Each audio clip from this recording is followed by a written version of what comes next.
Nourriture, ordinateur, téléphone, notre société aime le light. Mais la voiture, elle, ne cesse de grossir. Prenons la Golf, un véhicule moyen, 1 tonne 3, 300 kg de plus qu'à son lancement en 1974. Toujours plus nombreux, les équipements de confort et de sécurité sont à l'origine de ces kilos en trop. Pourtant, l'automobile poids-plume, certains y croient.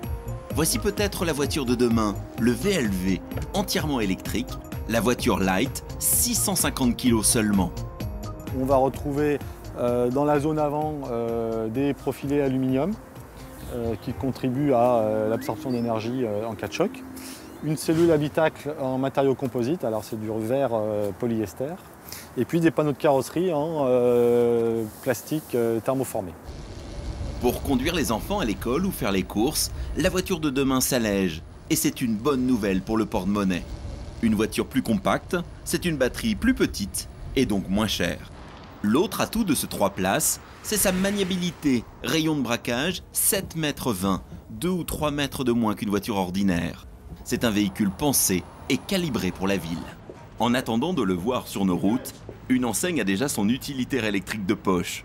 Le Simplicity, 550 kg et moins de 2 mètres de long pour ce véhicule de première génération. À chaque étape de la conception, on a essayé à la fois d'alléger le véhicule, et vous le verrez, l'intérieur est relativement spartiate puisqu'on a un couple de puissance qui est moins élevé que sur un véhicule thermique, donc il fallait un véhicule léger. Et ensuite, c'est un véhicule qui est éco-conçu parce qu'il utilise des matériaux recyclés et ou recyclables, notamment par exemple du chanvre qu'on retrouve au niveau des portières, tant sur l'intérieur que sur l'extérieur. L'idée est d'utiliser un véhicule strictement dimensionné à ses besoins. Pourquoi s'encombrer d'un camion quand les livraisons s'effectuent sur un périmètre de moins d'1 kilomètre? Michael est un livreur satisfait au volant de sa petite camionnette. C'est vrai que je peux me garer vraiment, il me faut un petit bout de rue ou un petit coin de trottoir et même entre deux voitures, si c'est un petit peu serré, j'arrive à rentrer avec beaucoup de facilité. C'est super agréable par rapport aux livraisons parce que c'est vraiment un gain de temps en fait. Et puis en plus, ça plaît à beaucoup de monde, que ce soit aux clients comme aux personnes que je peux rencontrer dans la rue. Le revers de la médaille, en faisant la chasse au kilo, on a également chassé quelques accessoires. C'est vrai que des vitres électriques, c'est quand même très pratique. Il n'y a pas l'autoradio. Ça m'est arrivé de tomber en rade de GPS parce qu'il n'y a plus de batterie. Et là, il n'y a pas d'allume-cigare. Ce véhicule n'est pas équipé de chauffage. Donc c'est très difficile de travailler en hiver quand on atteint les moins 10 degrés, moins 12 degrés. Les nouveaux modèles électriques commercialisés sont désormais tout confort et ces petits désagréments ont été résolus. Pour les voitures, comme pour les mannequins, il n'y a pas que la balance qui compte. À l'Institut aérotechnique de Saint-Cyr-l'École, ce sont les lignes fluides et galbées des voitures qui sont au centre de toutes les attentions. Non pour leur beauté, mais pour leur capacité à glisser dans l'air. Aujourd'hui, la Citroën DS5 passe en soufflerie.